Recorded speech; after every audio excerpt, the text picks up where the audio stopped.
They laughed. 204 guests. Watching. My bride's family, laughing at my mother. That's not a mother, her uncle sneered, lips curled with contempt. That's a tragedy in cheap lace. And my fiancée, the woman I loved for 3 years, threw her head back and laughed with them. The same woman who once said she admired my mother's strength, who ate her cooking, laughed with us at holidays, held her hand at New Year's. She laughed. I didn't. I stood, walked toward the MIC. My steps were steady, breath slow. I looked at her, at all of them. Her mother poised mid-laugh, her sister froze mid-sip. No wedding today, I said, my voice steady, deliberate. This ends now. Gasps. Confusion. Silence fell like glass breaking. My heart was hammering, but I never looked away from her. And for a flicker of a moment, I saw something in her eyes. Not shame, not sadness, fear.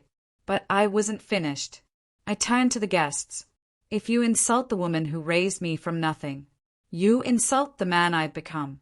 And I won't marry into a family that confuses cruelty for class. Then I took my mother's hand, and we walked out. But that was just the prologue. 3 years of love doesn't vanish in one afternoon. It lingers. It festers. It remembers. I lay awake that night while they deleted photos and whispered damage control. My mother didn't speak on the drive home. She just held my hand tighter. That night, I replayed everything. All the jokes, the subtle digs, the offhanded comments, the patterns, and something crystallized. They didn't just humiliate her. They believed they could. Because of status, because of money, because I stayed quiet too long. They were wrong. She came the next morning. No makeup, puffy eyes, expensive hoodie, knocked once, twice, then slid a note under my door. Please, let's talk. I slid it back out. 2 words in red. Watch the news. Because while they slept, I got to work. Her father ran a logistics firm, clean on the surface, but I'd seen things. Files left open. Documents I wasn't supposed to notice. Fake invoices. Government bribes. 1 year ago, I took screenshots. Just in case.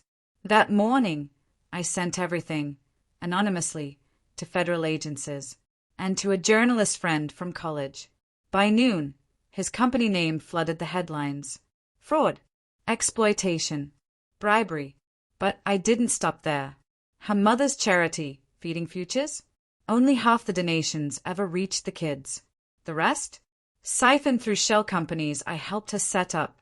She never revoked my admin access. Arrogant. 1 data breach later, she was trending for all the wrong reasons. Hashtags. #phonophilanthropist. #thief with lipstick. She cried on camera, but the files screamed louder. Her sister, real estate agent, loved her selfies, hated diversity. I'd recorded brunch conversations, her steering minorities away from neighborhoods, bragging about it. I leaked her calls, her client list. By evening, half her business was gone. In 24 hours, their kingdom cracked. By the next morning, it crumbled. Frozen bank accounts, investigations, public disgrace, all because they mocked a woman in a modest dress, the woman who gave me everything. She came back the next day. No knocking now, just yelling. You ruined our lives. I opened the door just enough to meet her eyes. You laughed, I said. It was nerves, she whispered. It was a joke. No. My mother wore that dress for weeks before the wedding. She wanted to feel beautiful for you. She cried when she saw herself in the mirror. And you? You all laughed. Her lips trembled. I loved you, she said. I shook my head. You loved the version of me that tolerated disrespect. The one who stayed silent. Not anymore. I stepped past her. She called after me, You'll regret this. I didn't turn around. Only said, I only regret not seeing you sooner. A week later, my mom and I had tea on our tiny balcony. She asked, was it worth it? I smiled. You didn't have to do all that, she said softly. I didn't do it for you, I told her.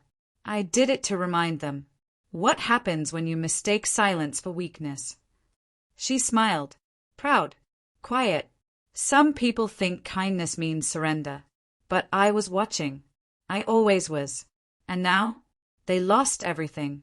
I still have my mother. And that's all I need.